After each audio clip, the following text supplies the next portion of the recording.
Samurai Jack Season 5, directed, written, and produced by Genndy Tartakovsky, has come to an end. But how was it as a whole? Did it live up to Seasons 1 through 4? Or did it surpass them in every single way possible? I honestly think that it lived up to all of the hype after coming back after 13 years.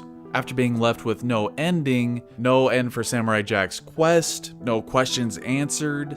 So it was nice to finally get a close to this story. This season took a much darker, more serious, mature tone than the rest of the seasons 1 through 4. Of course, the other 4 seasons taking a much lighter approach to the action. There's a little bit more humor, a little bit more quirkiness. And in this season, you still have a lot of that quirkiness, a lot of that humor, a lot of that, Cartoon Network charm with the mixed in maturity, mature themes, more violence, and definitely didn't hold back nearly as much as the previous seasons with Jack, slicing things with a sword. They were always robots. And the season even commented on that to a certain degree when Jack kills one of the daughters of Aku and realizes that it's not a robot, it's a human being. So I really appreciated the tone and kind of the darking down of the series. I think it fit with the series and the themes that they were working with. And I don't think it took away at all from the charms or tone of the original at all either. In fact, I think it added a little bit to it. And as a series, you could say that it has grown with its fans. Most of the fans that were kids watching the original on Cartoon Network have grown up in these 13 years, have become more mature, and to reflect that, the series has become more mature as well. And I think that's kind of an interesting connection to make myself. So I definitely really loved the tone of this, and it's reflected really well in the action. And I think the action in this season surpasses the previous 4 seasons, and I think the not holding back really helps with that, because then they could allow themselves to be a little bit more violent and a little bit more intense with their action, I guess. And I think a lot of the action scenes in this series might even surpass some of the best action scenes from the previous 4 seasons. So the choreography was great, even down to Jack using various weapons. I think it was episode 2 when he got ambushed by the daughters of Aku. It was so intense, using his machine gun. They blew up his motorcycle. The tone of this is reflecting Jack's personality and how far down his character has crumbled, because it has been 50 years in this story since he's gone into the future. So obviously he's lost a lot of hope, lost a lot of who he used to be. So he's looking disgruntled. He's got this dark armor, riding around in his motorcycle. So I really definitely appreciated the action in this. It was intense. It was violent. I loved it. The choreography and of course the cinematography really lent itself to amplify how great the action was in this season. Now, speaking to the cinematography and the animation, of course, the cinematography, as always, is very dynamic, very expressive, and works well with the animation and the style, which kind of blended together to create some very well done scenes, especially with the action scenes. Even the scenery was awesome. This season looked amazing. You could take any screenshot almost and put it on a desktop wallpaper on your computer, or even do a printout, hang it up on your wall. It would just be a great decoration. The animation was fluid. The characters' faces showed a lot of expression and emotion. I loved it, and it really worked well with the tone. And it still felt like Samurai Jack, even though the action was more violent, the tone was darker. This character wasn't the Jack that we remember he was, at least in the first parts of this season. And of course, speaking to it feeling like Samurai Jack, most if not all of the voice actors are back, including even John DiMaggio as the Scotsman. And of course, Phil LaMarr as Jack. And then we have Greg Baldwin replacing the late Mako as Aku, and Tara Strong as Ashi. So it really takes you back to the original Samurai Jack while adding a new updated feel to it as well. So speaking of feeling like classic Samurai Jack, the sound design was done really well, as well as the music. The music in this was fantastic. It always seemed appropriate for the scenes that they were going into, and the tone for each scene, and added to the overall entertainment value and the excitement of what was going on. And the voice acting, of course, added to the overall quality of the sound in general. And this brings me to the characters. The characters were really cool. There was only 1 or 2 added characters, like Scaramouche, Aku's main bounty hunter, which was kind of a parody of a old-timey radio announcer in terms of his voice and how he talked and stuff. And of course, that is a part of the quirkiness that is Samurai Jack.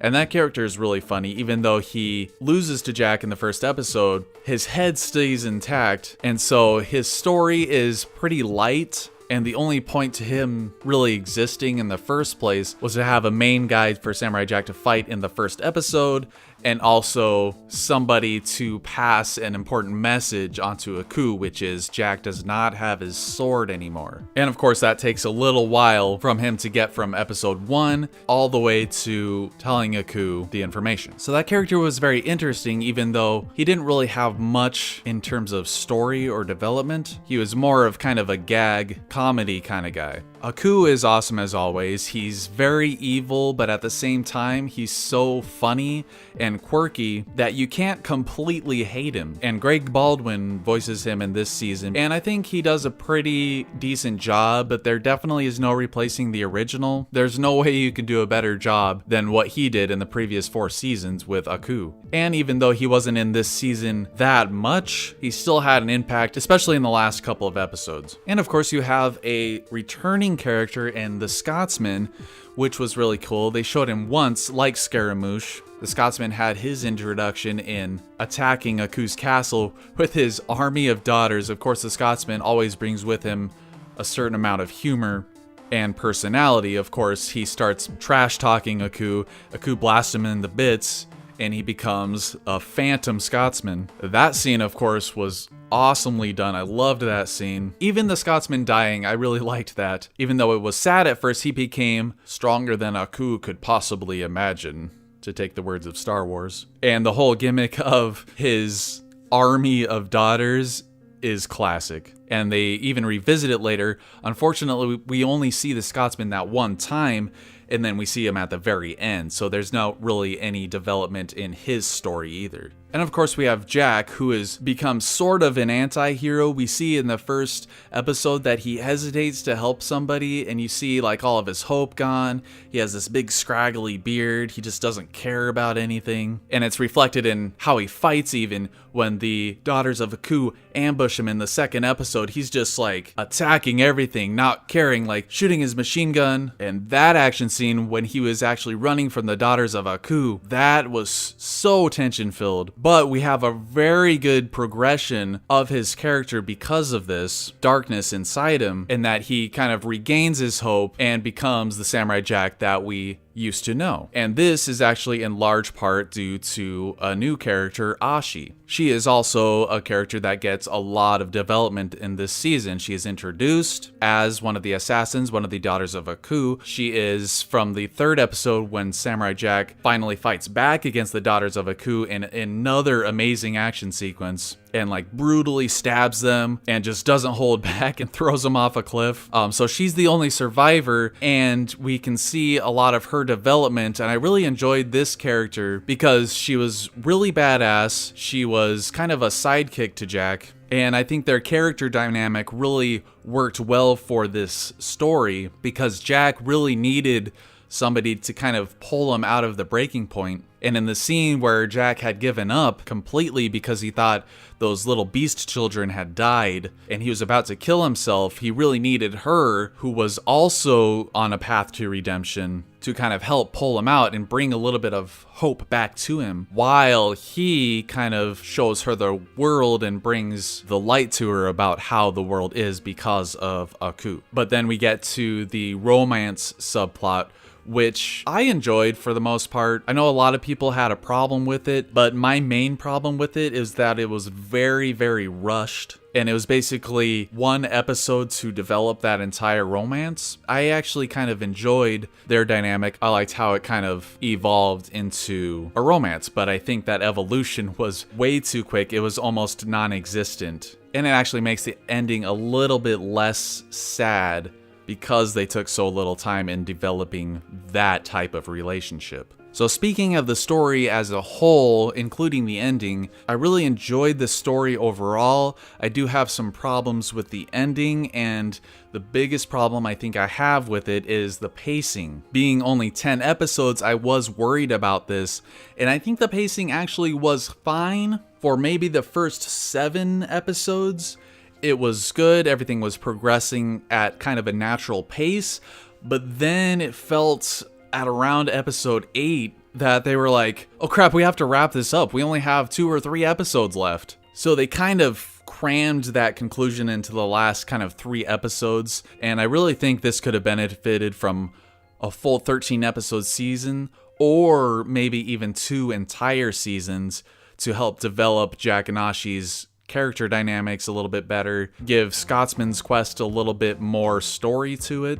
I think that would have been some really cool stuff with them exploring the world together and maybe formulating a plan to go to Aku and destroy him. But overall, I really did enjoy this story, and I think that it really made a lot of room for some heavy, deep themes, which is something I loved about this season. And Samurai Jack as a whole has not been light on the themes in the entire series. There's always been some theme or another going on. And I really enjoyed the themes in this, like Death Rebirth, conquering your demons, things like that, redeeming your hope. Hope was a really big theme in this. But it definitely was fun, entertaining, filled with tension. I do feel like the latter part of this season was very rushed, unfortunately, and especially the ending, that last episode, episode 10. If you want to get my full thoughts on that, you can check out my episode 10 review. I really loved the whole onslaught on Aku by all of Jack's friends, especially Ghost Scotsman and his Celtic magic powers, which I was kind of hoping he would have a kind of little bit of a subplot with gathering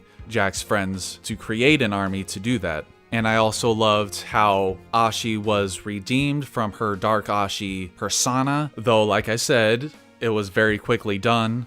They go to the past, destroy Aku, and they live happily ever after until Ashi disappears. So it was a very happy ending until that happens, and when that happens, it doesn't entirely make sense with the whole time travel stuff, which time travel rarely does make sense a lot of times, but it doesn't really bother me that much. It is, I think, the weakest part of the ending. I do wish that they had stayed in the future and just destroyed Aku so that they can have peace from that point on. Instead, we've got an ending that doesn't entirely make a lot of sense. I think it might be more metaphorical than anything. But overall, I really loved this season. I think it surpassed the previous 4 seasons in every way. It was entertaining, it was sad, it was full of awesome deep themes. The action was amazing, sound design was great. Everything about it was great. I think the biggest problem I have with this season, because it is only 10 episodes, is the pacing. A lot of things felt really rushed in it, and I just wish they would have, maybe if they needed to sacrifice a little bit of budget from each of the other episodes so that they can make 3 more episodes to help develop the story a little bit better and help develop the characters' relationships a little bit better. I think overall it would have made the entire seasons overall much better. But that is my thoughts on Season 5 of Samurai Jack as a whole. I hope you enjoyed the video. If you did enjoy the video, please share it out, and of course comment with your thoughts below. What things did you like about Season 5? What things did you not like about Season 5? And of course stay tuned for more. I'll see you later.